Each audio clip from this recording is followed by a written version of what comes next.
او دا احتجاج به زمونږ تر هغې پورې چلیږي چې تر کومې پورې دې ظالم ته دې درنده ته دې بېغیرته ته سریام پانسي نه ده میلاو شوې او د ده نه سر نه دی قلم شوی او دی خپل انجام ته نه رسېدلی تر هغې پورې به مونږ دا احتجاج جاري ساتو.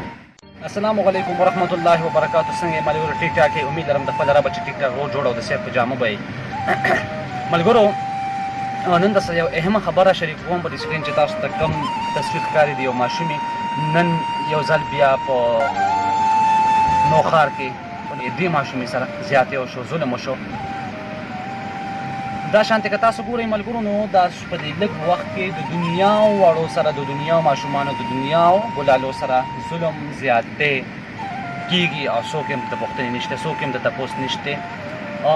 زمونږ عدالت ډېر زیات کمزوری دی.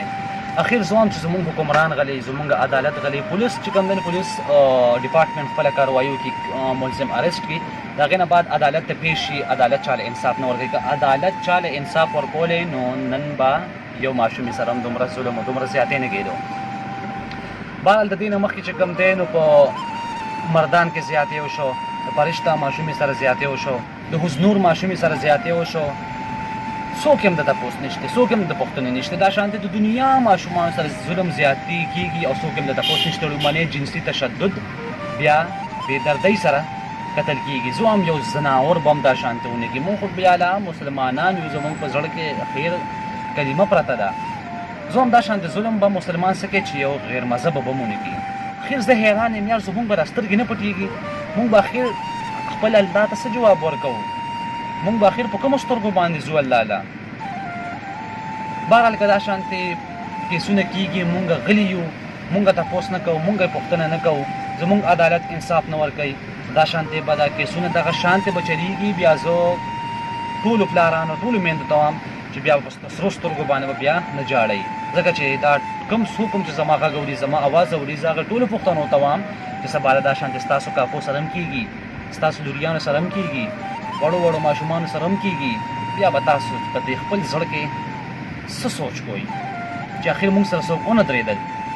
د دې ماشومې چې کوم دی د نوشهره سیمې دا کومه ماشومه چې کومه ده سیمه، دې سره چې کوم زیاتې شوی دی، یقین وکئ چې زما سره ډېر زیات دکھ راځي، ډېر زیات درد راځي. دغه شانتې د دنیا ماشومانو سره دغه شانتې زیاتې کېږي.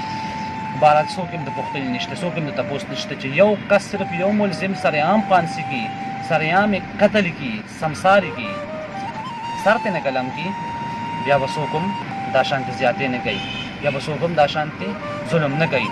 دا ماشومه دا کاکۍ چې دی د خپل اړو ژوند اړو څه خواږه صحیح کړي نو او بیا په یو ځناور رالی او هغه ټک ټوک کړه، هغه ماته کړه، هغه د ژوند خواږې ترې نه واخیستل.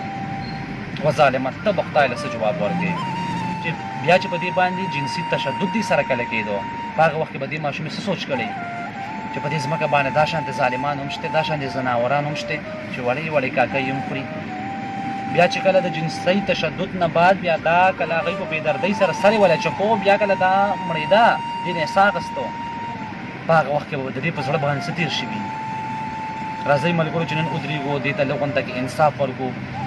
سبا انشاءالله تعالی زمونږ د یونین آف سوشل میډیا اکټیویسټ KPK احتجاج دی د نوشهره پریس کلب مخې ته، چې په دې کې به ټول چې کوم دی ټول وګړي چې کوم سوشل ورکران دي هغوی به راځي، هغوی به دې کې انشاءالله شرکت کوي. او دا احتجاج به زمونږ تر هغې پورې چلیږي چې تر کومې پورې دې ظالم ته، دې درنده ته، دې بېغیرته ته سریام پانسي نه ده میلاو شوې او د ده نه سر نه دی قلم شوی او دی خپل انجام ته نه رسېدلی. تر هغې پورې به مونږ دا احتجاج جاري ساتو. انشاءالله سبا به حاضرېږو.